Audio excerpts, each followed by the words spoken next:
Buenas noches, feliz inicio de semana. Gracias por compartir con nosotros. Julio, ¿cómo estás? Buenas noches. Es un gran placer saludarte nuevamente. Colores oficiales de la medida. Así Muy es. bien, Sandy Monroy. Gracias a usted por estarnos viendo en casita. Estamos a mitad de mes porque hoy es la noche de lunes 15 de octubre. Y bueno, tenemos diferentes temas que se los vamos a presentar a continuación en nuestros titulares. Bienvenidos. Nombramientos ilegales en el Ministerio Público. Tenemos los detalles sobre el explosivo caso revelado por la fiscal general María Consuelo Porras. Investigarán a Telma Aldana por supuestas anomalías en los ascensos a fiscales regionales. La exfiscal general será investigada. Tenemos toda la información. ¿Qué hacer con los migrantes hondureños? Ante la llegada de una caravana de migrantes, exploraremos las opciones que se tienen y las consecuencias para nuestro país.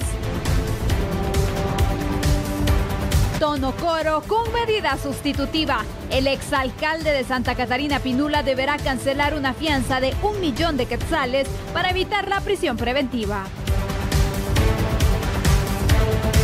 Importadores de vehículos defraudaron a la SAT. ¿Cómo lo hicieron? En instantes le daremos los detalles sobre la evasión del pago de 17.4 millones de quetzales. 6.000 familias separadas en 4 meses. Nuevo informe revela una cifra superior a la reportada por el gobierno estadounidense bajo la política de tolerancia cero.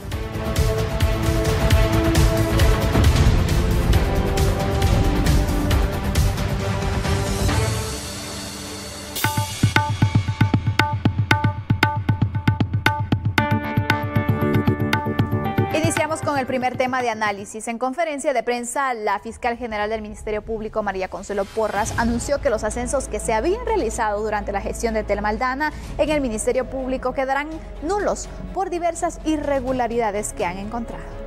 La ley taxativamente nos indica la creación de este reglamento para tener el sustento y el soporte para llevar a cabo todo el proceso de convocatoria y selección de ascensos y nombramientos. En el momento en que no se tuvo este reglamento, no se tenía la posibilidad de abrir esta convocatoria por no tener el instrumento legal que posibilitara la regulación para llevar a cabo este concurso de oposición, sino que se habían basado en la ley orgánica del Ministerio Público.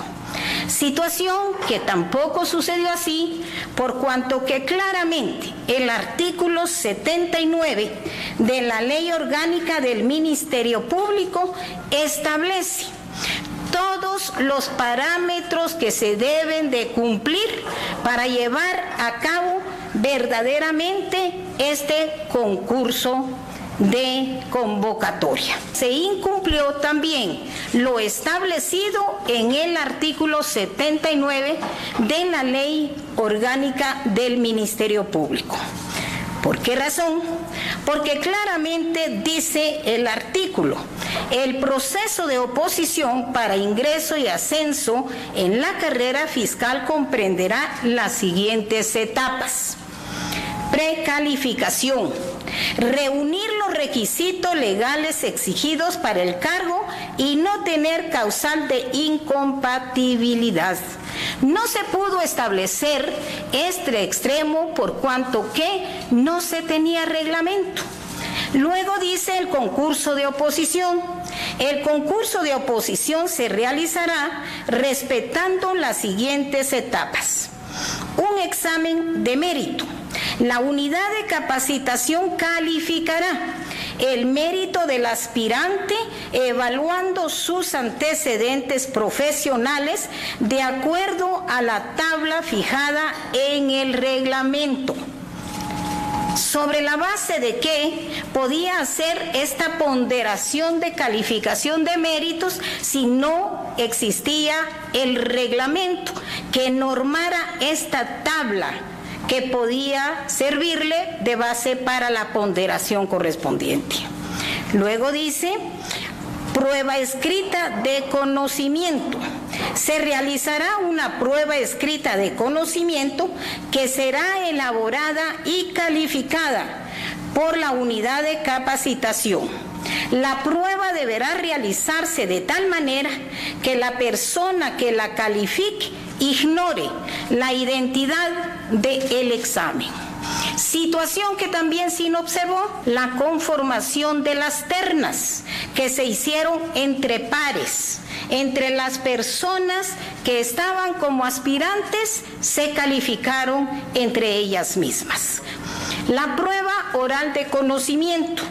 El aspirante será examinado, dice, oralmente, sobre los conocimientos que se requiere para el puesto.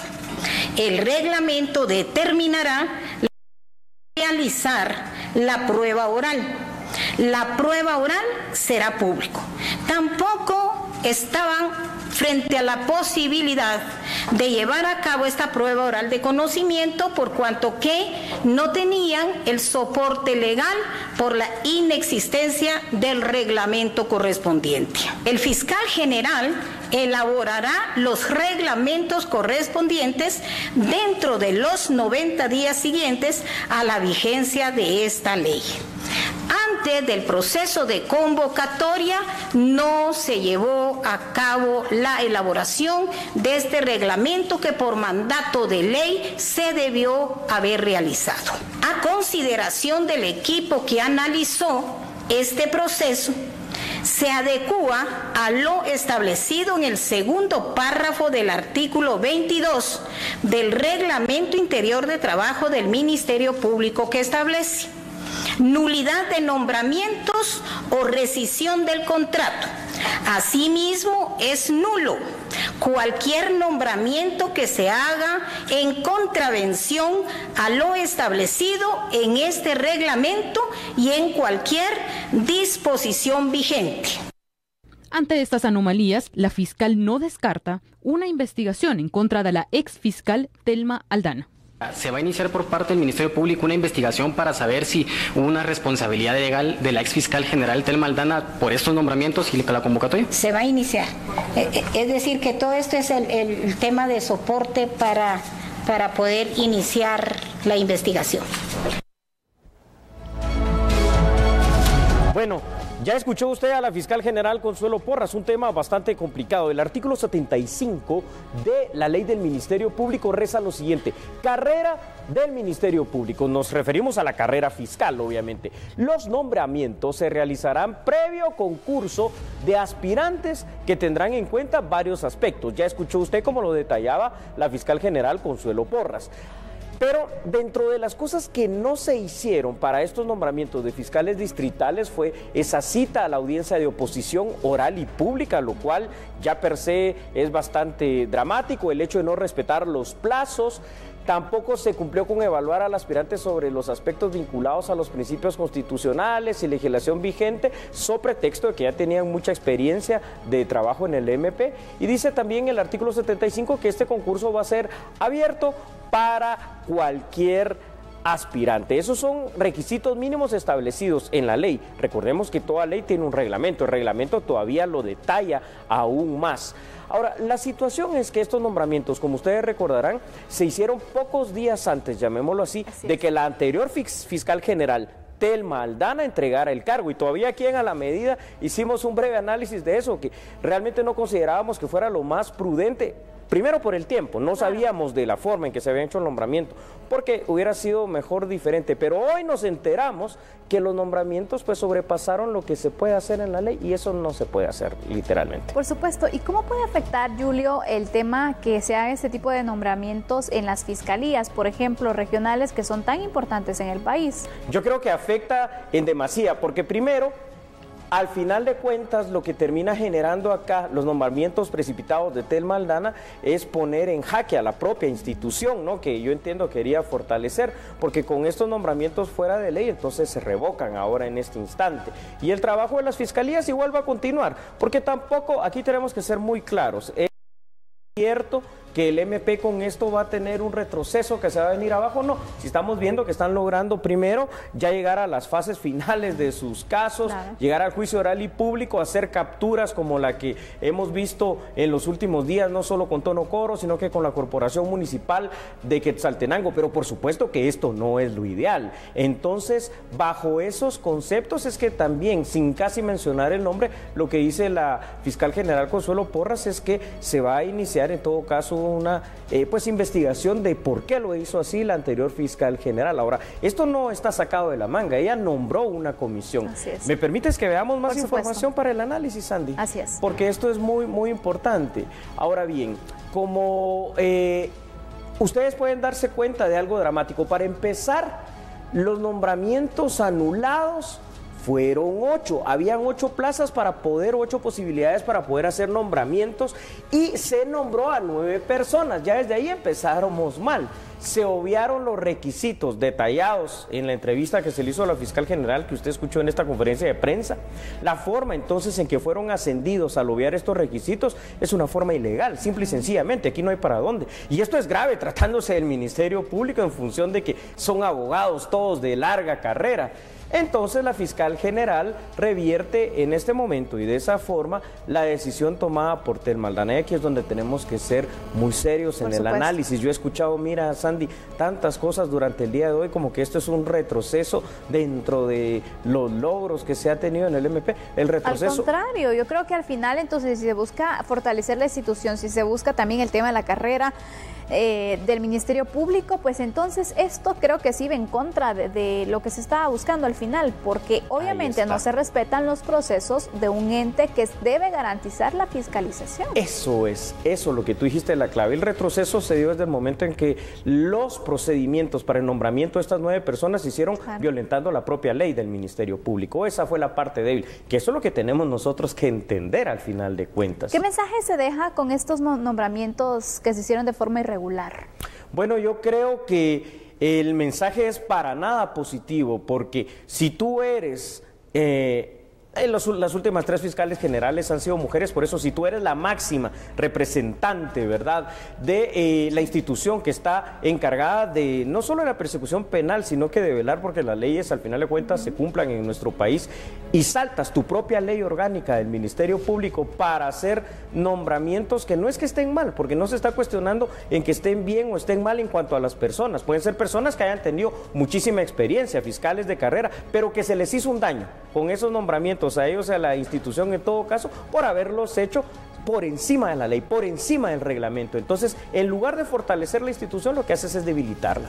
Y aquí también este caso nos deja un ejemplo, porque cuando se mencionaba entonces este tema acerca de la anulación del proceso de las fiscalías, en este caso los nombramientos, se hablaba entonces que la fiscal estaba buscando quitar a fiscales regionales, mas no se sabía qué fue lo que pasó y se generó una controversia al final cuando ni siquiera se había dado la postura oficial.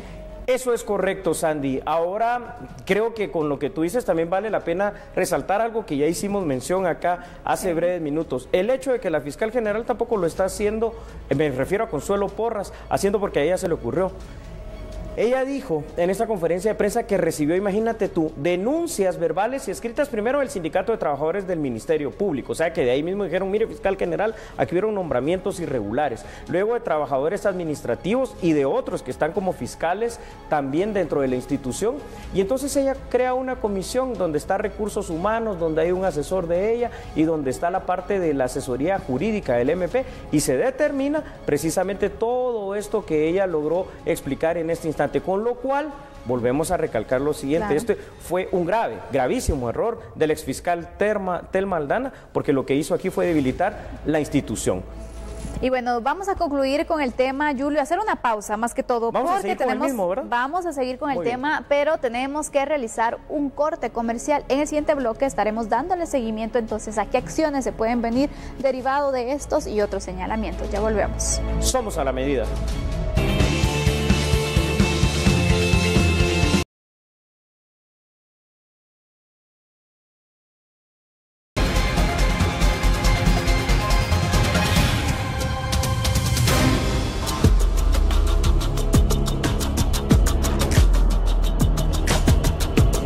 Bueno, y seguimos con este tema para el análisis, Sandy, televidentes de A la Medida. ¿Les parece? Vamos a proyectar en pantalla para iniciar el mismo, por lo extenso que es, la siguiente información para que usted la tenga. La fiscal general anunció que investigará a la exfiscal general también, Thelma Aldana, por los nombramientos de fiscales regionales de forma irregular. Consuelo Porras indicó haber recibido varias denuncias escritas, verbales, como ya dijimos, no solo del sindicato del MP, de la Asociación de Fiscales y de personal administrativo de esa institución, manifestándole las irregularidades o bien las anomalías en los nombramientos de estos fiscales regionales. A su vez, la fiscal general Consuelo Porras explicó en conferencia de prensa que conformó una comisión para investigar tales hechos, que finalmente descubrió estas anomalías y presentó un informe. Digamos que esta es la recapitulación, Sandy, de lo que veníamos ya hablando en el primer bloque del análisis de la noticia aquí en A la Medida. Ahora, una cuestión. Esto se sumaría entonces al tema que también Thelma Aldana eventualmente tendrá que afrontar con aquella compra del edificio de 35 millones de quetzales. Y ya que mencionas eso, Julio, si en su momento se le citó para que rindiera cuentas ante esa compra, correcto, ahora entonces, si se le llega a citar para que dé cuentas precisamente acerca de esos nombramientos, ¿tú crees que va a asistir? Ahora ya la respuesta sería muy difícil. Lo lógico sería que sí, ¿verdad, Sandy? ¿Te recuerdas en su momento? Eso era lo que tal vez nosotros creímos, ¿verdad? Lo analizamos. Y después, cuando no asistió, también dijimos por qué hubiese sido importante el hecho de asistir para aclarar. Puede ser que aquí, asistiendo, diga, miren, estos nombramientos se hicieron por tales y tales razones, y que las situaciones como se aclaren esas dudas al final, puedan terminar de aclarar y se le encuentre una lógica. Pero por el momento no. Y entonces aquí, ¿qué es lo que pasa? Ante esa duda, ante esa negativa, ante la no asistencia, viene lo lógico. Si tú conoces que algo se hizo mal y que puede rayar en violación a una ley, en este caso la ley orgánica del MP y su reglamento, lo que procede es la denuncia, porque si no, caes en otro delito que se llama omisión de denuncia. Y la denuncia contra también la exfiscal, pero también otras personas, porque, ojo, no solamente Thelma Aldana fue la encargada entonces de realizar estos nombramientos. Definitivamente, aquí hay otras personas que están implicadas, ¿verdad? Las personas obviamente más cercanas a esta cúpula en la administración de la exfiscal Thelma Aldana, y obviamente, por ejemplo, te imaginas quien estaba a cargo de recursos humanos y estas cuestiones, la misma gente del Consejo del MP, que de alguna manera, esa es otra cosa que no lo hemos analizado. Thelma Aldana básicamente, por una decisión personal, quitó el Consejo del MP, pero en la ley está el Consejo del MP. Es más, el Consejo del MP tiene que hacer las entrevistas de los candidatos a puestos tan importantes como un fiscal regional, pero ¿quién lo va a hacer si no había Consejo en esa época? Y al final se podía realizar esta eliminación, si lo quieres ver así, del Consejo. ¿Es legal, es ilegal? Eso no es legal, porque la ley orgánica del Ministerio Público así lo mandata. Entonces, esto no, para modificar una ley, sabemos de este calibre, que es un decreto legislativo, solamente lo puede hacer el organismo legislativo. Bravo, Sandy. Vamos a proyectar también para nuestros televidentes más información, porque aquí viene algo que es muy, muy, muy importante. En esta investigación por estas anomalías y la posible denuncia entonces al exfiscal Thelma Aldana, surgió la siguiente información. Según el informe de la comisión que fue organizada para la investigación, no se garantizó la igualdad de oportunidades, ni tampoco se rigió en el proceso de oposición que establece la ley orgánica del Ministerio Público. Esto también publicado, es decir, no solo en la misma página web, sino que en los medios donde deba hacerse, ni dio el tiempo establecido para la convocatoria en el diario oficial, el Diario de Centroamérica. Además, la convocatoria fue hecha para 8 puestos y terminaron nombrándose 9 puestos. Las ternas examinadoras, escuchen esto por favor ahí en casita, estuvieron conformadas por las mismas personas que evaluaron a sus subalternos. Es decir, como Sandy, que yo te dijera, tú me calificas mi examen y yo te califico el tuyo. Me pones 90, yo te pongo 95, pero ganamos los dos. Entonces, se calificaron entre ellos mismos, entre pares, por Dios. Qué lección más rara, la verdad. Consuelo Porras calificó el procedimiento como actos de impunidad, definitivamente, por haber violado el debido proceso. Es que esto sí no puede ser, esto ya raya realmente en lo irrisorio, y todavía sí Sandy, hay gente que está diciendo, no, esto realmente, qué barbaridad lo que está haciendo la fiscal Consuelo Porras. Yo creo que está haciendo lo correcto, no tomó una decisión precipitada, mandó a investigar, de la investigación le hizo caso a las denuncias que ha recibido de las mismas instancias dentro del Ministerio Público y ahora se determina esto, y ahora lo que corresponde es que presente la denuncia penal y que el mismo OMP se investigue en cuanto a los procesos que se hicieron a lo interno. Julio, diferentes organizaciones de la sociedad civil, diferentes sectores, están vigilantes del actuar del Ministerio Público. ¿Por qué no se pudo identificar ni se notó este tipo de situaciones que se estaban registrando? Que desde ya daban a conocer una irregularidad. Cuando convocas a 8 y finalmente son 9, eso ya te da una pauta. Esa es una excelente pregunta, Sandy. Entonces había que preguntarle a estos integrantes de estos distintos sectores, de estas distintas ONGs, ¿qué pasó? Y no que estábamos luchando para hacer de Guatemala y de las instituciones un país más recto, más correcto, porque no hicieron del conocimiento, si ustedes probablemente también lo tuvieron, esta situación. Al final de cuentas, yo creo que Consuelo Porras está tomando un camino que es muy correcto. Número 1, tener su lugar, y su lugar es litigar en los tribunales, el Ministerio Público, y no litigar ante los medios. Número 2, recibe esta denuncia por esta situación y conforma una comisión, investiga y después de esto ya convoca esta conferencia de prensa y ahora lo que se venga, ¿verdad? Incluyendo las posibles denuncias contra el exfiscal general. Pero por sobre todo, entendamos algo, nadie, y aquí es nadie, puede ser superior a la ley. Entonces no entiendo cómo Telma Aldana al final de cuentas le terminó haciendo un mismo daño de debilitamiento a la institución que se supone que ella pues tanto estaba defendiendo y queriendo, ¿no? Esto es algo que no tiene sentido. Este tipo de situaciones obviamente restan pues un poco acerca del actuar que se llevó a cabo, claro. Y sobre todo lo que hablábamos acerca de los últimos nombramientos, cómo es que al final se logra hacer ese tipo de movidas que a todos nos dejó así paralizados. ¿Tiene una explicación, Sandy? Voy a nombrar a mis cuates para dejarlos ahí en sus lugares. Y está bien, uno no dice que no, pero hay que seguir los procedimientos, no saltarse sobre ellos. ¿Cuáles serían las consecuencias que se vendrían para Telma Aldana en este caso?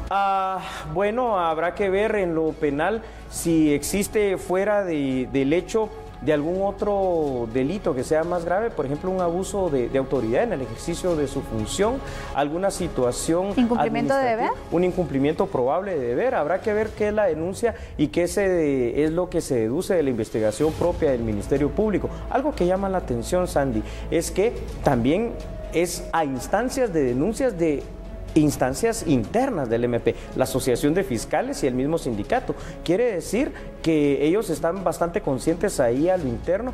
No están, entendamos eso, no es en contra de las personas, fue en contra del procedimiento, claro. ¿Verdad? Esa es la situación. Bueno, es una lección aprendida, creo yo, para que ni en el Ministerio Público ni en ninguna otra institución vuelva a pasar esto, porque lo único que se logra, Sandy, es debilitar las instituciones. Y lo que tenemos que apostar es, y con esto concluyo, fortalecimiento institucional, pero también la carrera. Y la carrera fiscal es tan importante, así que hay que seguir sus procedimientos, ¿verdad? Y sobre todo cumplir con lo que dice la legislación. Bravo. Gracias, Julio, por ese análisis. Vamos a continuar con otras noticias.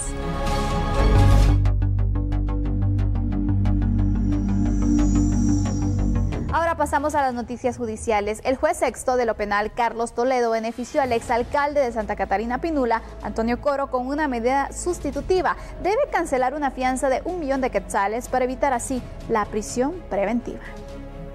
Según el Ministerio Público, los exintegrantes de la Municipalidad de Santa Catarina Pinula, periodo 2012-2016, autorizaron de forma anómala que el exjefe edil Antonio Coro recibiera un pago de 3.400.000 quetzales en concepto de sus prestaciones por 15 años de servicio en esa comuna. La Fiscalía contra la Corrupción considera que el cobro es ilegal, porque Antonio Coro renunció al cargo como alcalde para dedicarse a su campaña electoral. El juez Carlos Toledo aceptó la petición de la Fiscalía que los 11 procesados sean investigados por peculado por sustracción, incumplimiento de deberes y, en el caso de Antonio Coro, por estafa propia.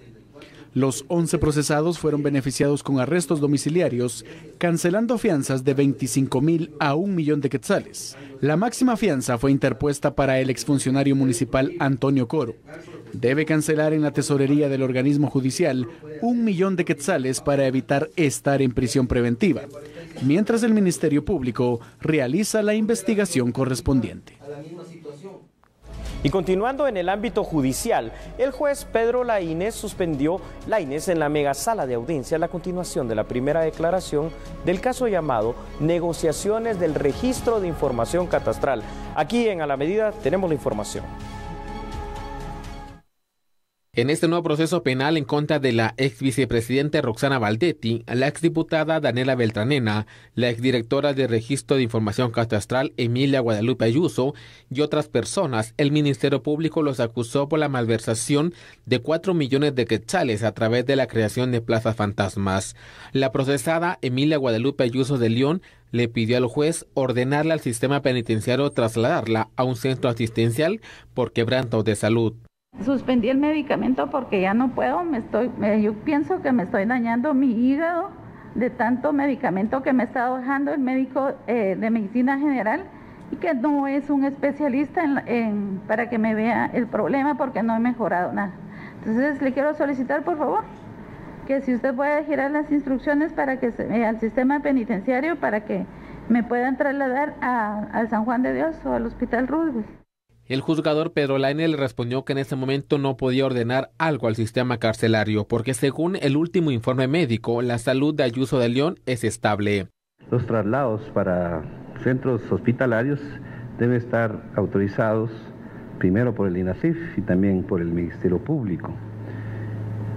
Usted cuando dijo lamentablemente, pues nosotros ya leímos el informe y la reconoce como clínica y hemodinámicamente estable. Entonces, no puedo hacer más allá de lo que realmente un informe me está diciendo. La diligencia se retomará el próximo miércoles. El juzgador solicitará el último informe médico de Roxana Valdetti para establecer cuál es su cuadro de salud y determinar si puede o no comparecer a la continuación de la primera declaración del caso Negocios del RIC. Es momento de hacer una pausa, regresamos enseguida. Somos A la Medida.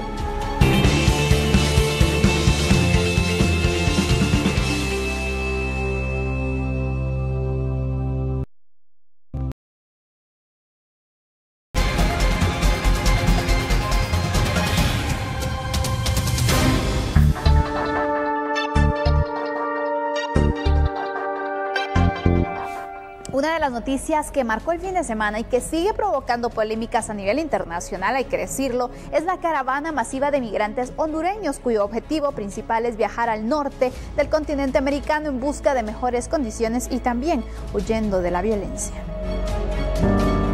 Por segunda vez en este año, un grupo de centroamericanos emprendió un viaje extenso que tiene como destino final los Estados Unidos. En esta ocasión hablamos de migrantes hondureños, niños, niñas, jóvenes, adultos, madres solteras e incluso personas de la tercera edad que iniciaron un viaje lleno de peligro, cansancio y agonía. Pero la pregunta es, ¿qué alentó a estos hondureños a abandonar su tierra? Las razones son las conocidas. La meta es cumplir el sueño americano. Bueno, en primer lugar por mejorar nuestra vida, ayudar a nuestras familias que estamos allá y que ojalá que las autoridades puedan hacer algo por nosotros, que estamos aquí en este camino sufriendo. ¿Duele dejar su país? Sí, duele dejar su país, su familia, sus hijos, pero así es la vida. ¿Su hijo que lo acompaña cuántos años tiene? Va a cumplir 13 años. ¿Él decidió venirse con usted? Sí, él decidió venirse porque él ya mira la situación en Honduras y que está difícil. La marcha inició el sábado. Más de 1.500 hondureños se reunieron en la terminal de autobuses de San Pedro Sula. Pasaron la noche en ese lugar y emprendieron su viaje a la mañana siguiente a pie, después de una corta oración. La noticia atrajo la atención de medios internacionales y ahora es un tema mediático. El objetivo de los inmigrantes es atravesarse Guatemala, ingresar a México por el estado de Chiapas y posteriormente llegar a los Estados Unidos. Lo preocupante del caso es que en la caravana viajan niños, pequeños cuya inocencia no les permite entender por qué tuvieron que abandonar su hogar. Madres que lo dejaron todo en busca de mejores oportunidades. Pues la mera verdad, como le digo, yo traía a mis 2 hijas, mi esposo se dio cuenta, me las quitó, me duele el alma dejar mis hijas, pero es un mejor futuro para mis hijos, que tengo 4, mis hermanas, mi madre, y salir adelante. Solo le pido a la migración que los apoye, aquí con hijos, madres que dejamos los hijos abandonados, lloramos, no porque nosotros los vamos, lloramos porque en verdad somos madres, dejamos hijos y ya van 2 veces que voy luchando por este camino. Y yo le pido al gobierno que los apoye porque aquí vamos madres, todas las madres que miran aquí, hay niños que van desafornados, hay niños que tal vez no llevan leche, que los vecinos por donde nosotros pasamos en la calle los ayudan. Jóvenes que dicen ser víctimas de la violencia e inseguridad. Hombres que lo único que pretenden es trabajar duro y enviarle dinero a sus familias. Viajan sin nada en los bolsillos y duermen en la calle. El hambre es solo uno de los problemas que tendrán a lo largo de la travesía y al cual tendrán que acostumbrarse. Avanzan en grupo para enfrentar en multitud los riesgos que representa el camino y cada paso que dan lo hacen con esperanza. Con la esperanza de llegar a la tierra de las oportunidades, viajan pensando que su futuro va a mejorar, viajan en busca de un futuro más alentador y pese a que saben que tendrán problemas para ingresar a México y Estados Unidos, están dispuestos a jugarse la última carta.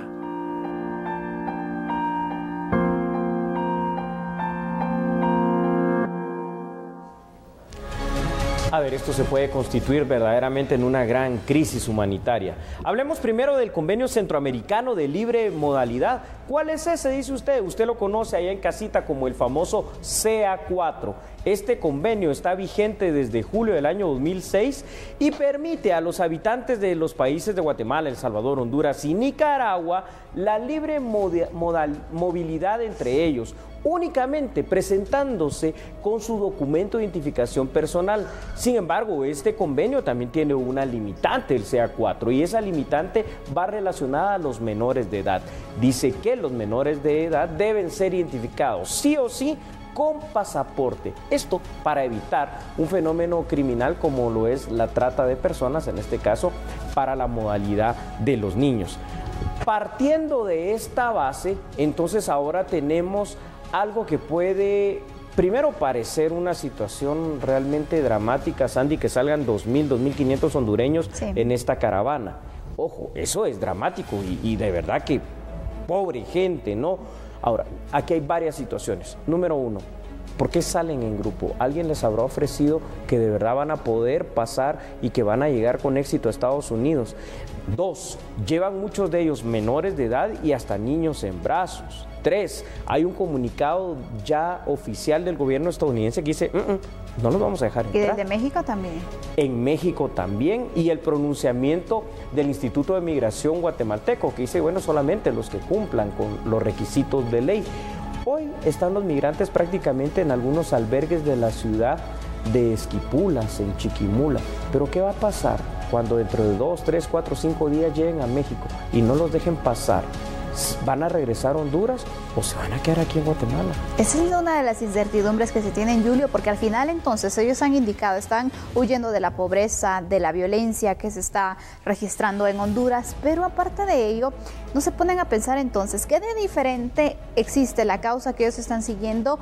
Porque obviamente es una migración ilegal, si lo quieres ver, buscando el tema de Estados Unidos. Así es. Versus otras personas que también migran por estas situaciones, por ejemplo, desde Guatemala, desde El Salvador, desde cualquier país de Centroamérica. Mira qué interesante lo que acabas de decir. Me vienen a la mente varias situaciones. Mira, asesinatos, extorsiones, maras, robos, violencia, sí, entre otras cuestiones, pobreza, falta de oportunidades de trabajo, educación, de salud, que son comunes al Triángulo Norte de Centroamérica, Guatemala, El Salvador y Honduras. Es decir, que si no logran pasar hacia Estados Unidos, que ya se ve bastante difícil, y algunos pocos se queden por ahí deambulando en México, tampoco creo yo, Sandy, que van a querer regresar a Honduras. Por supuesto. Entonces, probablemente aquí donde va a estar la crisis, primero, en primer lugar, que será en Guatemala, pero segundo lugar, y nosotros no tenemos esos mismos problemas. Por supuesto, también tenemos entonces similitudes, y recordemos entonces que esos son problemas que son heredados y que a la larga también